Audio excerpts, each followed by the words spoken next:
So, before this video starts today, I just have a very quick thing to say.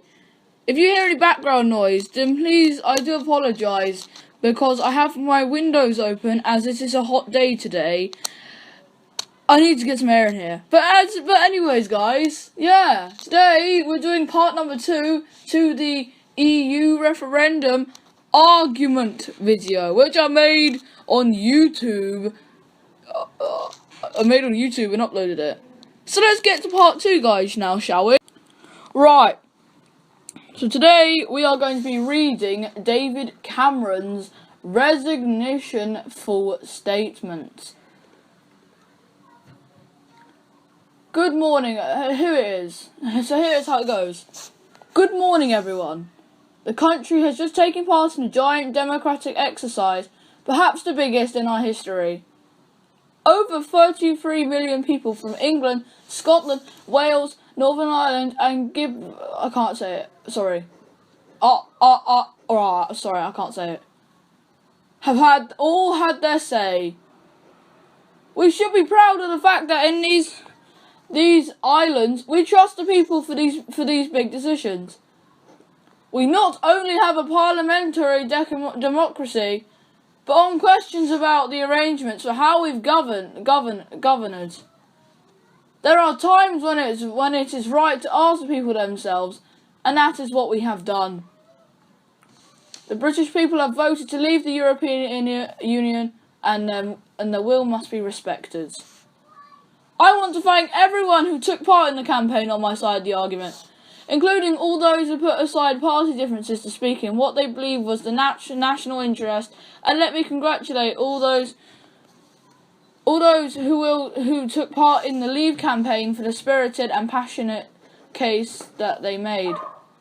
The will of the British Empire is an instruction that must be delivered. It was not a decision that was taken lightly, not least because so many things were said by so many different organisations about the significance of this decision.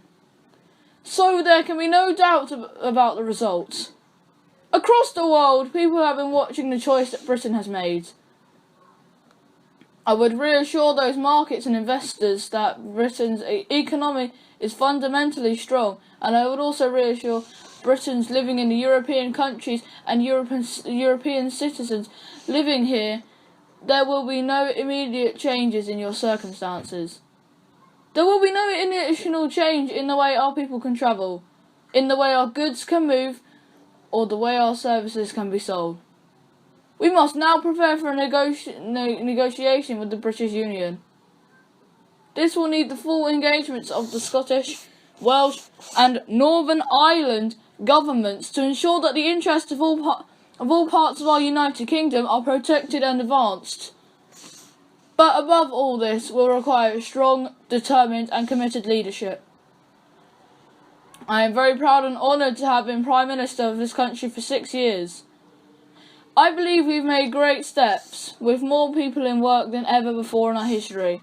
With reforms to welfare and education, increasing people's life chances, building a bigger and stronger society, keeping our promises to the poorest people in the world, and enabling those who love each other to get married, whatever their sexuality.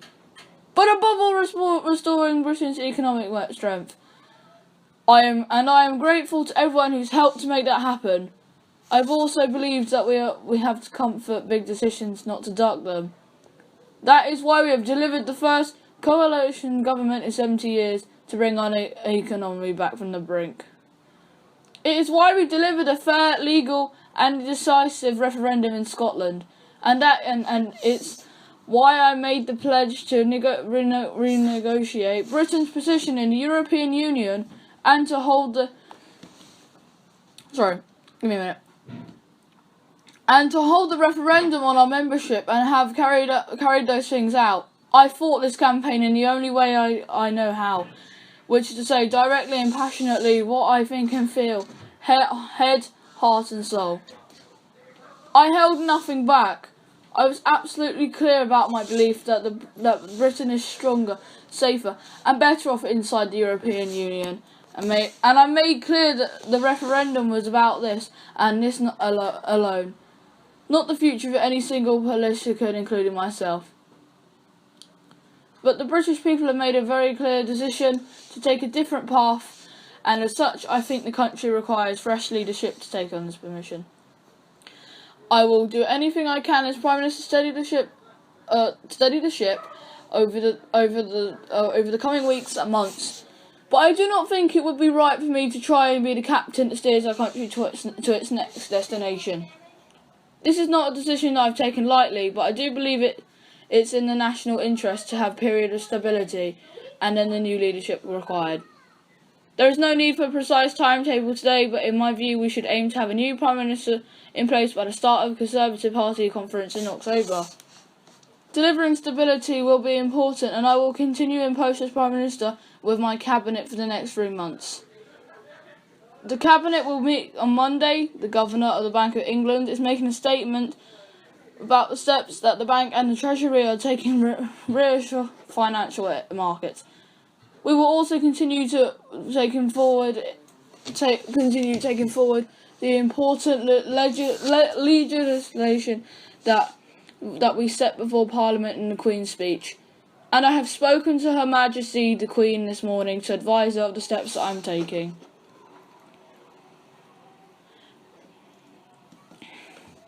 A negotiation with the European Union that will need to begin under a new Prime Minister. I think it is right that this new Prime Minister takes a decision about when to trigger Article 50 and start the formal legal process of leaving the EU. I will attend the European Council next week to explain the decision of the British people have taken and my own decision.